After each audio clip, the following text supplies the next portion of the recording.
பாஜக அரசு பண்ணதுன்னா பாஜகவை கண்டிக்கிறேன். ஒரே ஒரு வார்த்தை. விஜய் பேசுவாரா?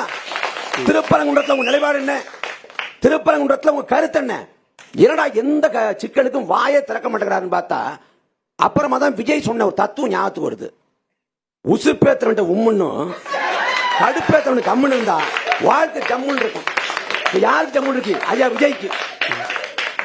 அவருக்கு நாட்டில் தன்னை பார்க்க வந்தவன் 41 பேர் செத்து போனாலும் சரி, தன்னை நம்பின ப்ரொடியூசர் நடுத்தருக்கு வந்தாலும் சரி, எதை பத்தியும் கவலை இல்லை. அவர் ஜம்முன்னு பணிவுல இருப்பார். நாங்க மக்களுக்காக உழைக்கிறோம், களத்துல போய் நிக்கிறோம். நீங்க எங்க இருக்கிறீங்க?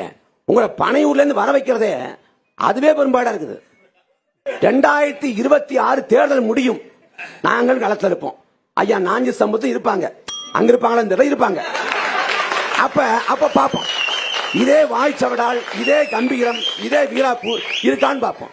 4 தேர்தலை வெற்றி பெறல, ஆனா கம்பீரத்தோடு நிக்கிறோம். எத்தனை தோல்விகளை சந்தித்தாலும் நாங்க களத்தில் இருப்போம்னு சொல்றவங்க முதல் தேர்தலே நீங்க தோத்து போயிடுவீங்க அப்படின்னு சொல்றது ஏன்? கள செயல்பாடு இல்லைங்க. வெறும் ஊடகங்கள் திரும்ப திரும்ப பேசுது, அதை வச்சுக்கிட்டே வண்டி விட்டுருக்காங்க.